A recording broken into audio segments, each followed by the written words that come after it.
Wrestling in the Soviet Union was never just about competition. It was about domination, physical, ideological, and national.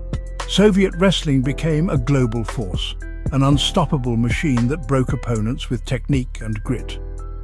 While other nations approached wrestling as a sport, the Soviets treated it like a battlefield.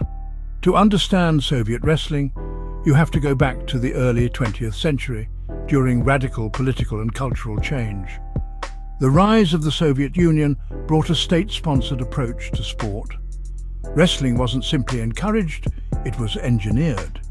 The government saw sport as a tool to demonstrate the superiority of the communist system. Wrestling was elevated to a national priority. The philosophy was simple: develop athletes who were physically dominant, mentally unbreakable, and loyal to the state. Victory on the mat symbolized more than just personal glory. It represented the strength of the Soviet people.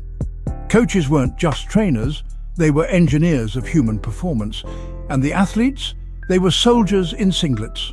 The USSR centralized its sports infrastructure. Promising wrestlers were identified early and pushed into a rigorous development pipeline.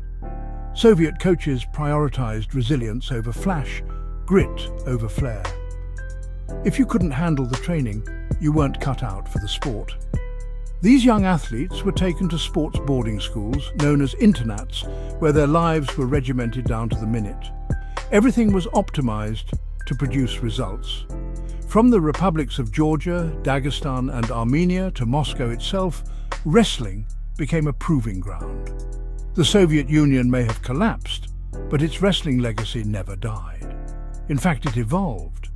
When the red flag came down and the republics became independent nations, many feared that the once dominant wrestling machine would crumble. But what happened next was remarkable. The very regions that once fed the Soviet system, Dagestan, Ossetia, Chechnya, Georgia, Armenia, continued to produce champions. Wrestling became a pillar of identity. In Dagestan, wrestling is still considered more important than football. Families raise their sons to wrestle. Schools prioritize it. Local heroes are wrestlers, not pop stars. And those mountain men? They never stopped. They just shifted focus. When MMA began to explode in the early 2000s, it was only a matter of time before the world saw the Soviet style resurface in a new form. For now, that's where we'll leave it. The story of Soviet wrestling is far from over, and its legacy continues to grip the world, one champion at a time.